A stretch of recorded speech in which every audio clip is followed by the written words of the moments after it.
Sunday morning update. So I showed you guys the supply ducts yesterday. Today we're down in the basement.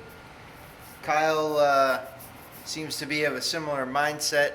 He was here till 1 in the morning working on this stuff, trying to get as far as possible. So when he was missing a couple parts to finish it, so he can't get those until tomorrow, and probably be back tomorrow night or Tuesday to finish tightening up the new return duct and making the system completely enclosed. So this is the new return plenum. That's where the filter is going to go, and it's a pretty heavy duty filter, actually, a lot bigger than what we had. This is probably 4 times the thickness of the one we had in there.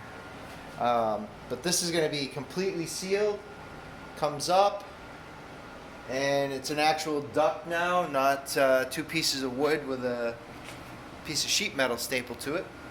Comes over, hits this reducer here, and it's going to tie into this box that he's going to finish wrapping up. This is the old return. I've got a piece of plywood over it right now upstairs because something's going on down here other than mold. We're getting some sort of outgassing, and at night the cold air sinks through the house, hits the basement, and it's pushing the air of the basement up through the ductwork. And I can't figure out what the smell is. I don't know. I've got an air tester I ordered late last night, and that'll be here hopefully tomorrow, if fingers crossed. And it tests for VOCs, particulates, chemicals in the air. Hopefully that thing shows us what's coming out of either the floor, the wall, something. But anyway, this is the new return duct. This one goes to the 2nd floor. So we come over here, and it was a change of plans in the living room, and it was lucky because I hadn't finished it up yet. That's where the bookcase, I was going to build a custom bookcase, a built-in.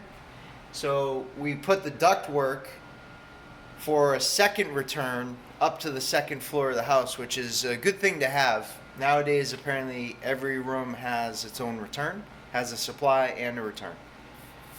The only return we had was over there for the whole house. So the furnace was still working properly because it was pulling all this basement air in with it. Which is what we don't want. So this is the secondary, or the 2nd return duct going to the 2nd floor. And I'll show you guys, this is not going to be fun to do today, but not a lot of this is. This is where the other supply duct came out, and it went all the way across the basement, and you can see I've ripped it out, the 5-inch ducts. There's 2 over there. That's the dining room, the living room. Those are outside drying right now. This is the supply plenum that comes out of the furnace. And you can see that discoloration. That's tar and nicotine. And it's got to come out. I highly recommend, I had no idea this until this weekend. Some new research. Last year, NPR did an article on third-hand smoke. I'd never heard of it. It is shocking, absolutely shocking. They did an air quality test in a school, and they were looking for particulates from exterior through the ventilation system, and they kept getting a chemical in the classroom that they were testing, and in the air. It was making up 27% of the air in the room, of the air mass. Turns out it was chemicals from tar and nicotine from cigarettes in a school classroom, which had never had smoking in the classroom, and there was no smoking allowed in the school for 20 to 25 years prior. But that was still pushing out 27% of the air mass was still chemicals from cigarettes. So all of this air quality stuff is fairly new, and there's not a ton of, there's more and more research coming out, but we don't know enough about it because I think, in my opinion, and I could be totally off, but we didn't start buttoning up houses and buildings this tight until probably the 70s, with the different building techniques that we were doing. And one thing that we had done last fall, there's a program called Mass Save where they come in and they do an energy audit and they help give you like free insulation and stuff. And we had a bunch of insulation work done.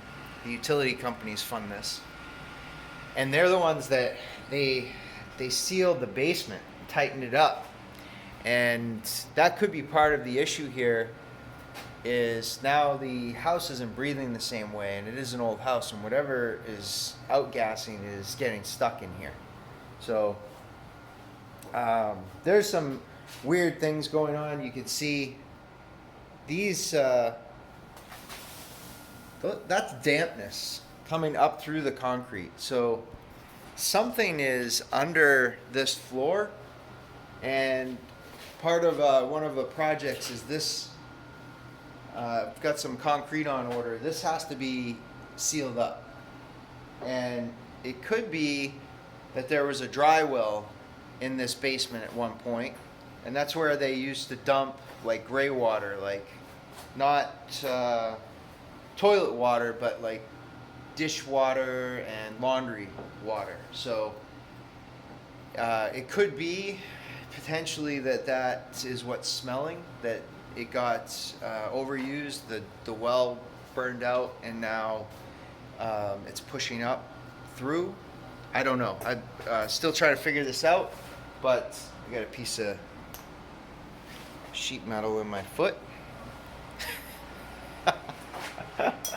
little caltrip in the basement to stop all the ninjas. It's not a bad idea. All right. Out.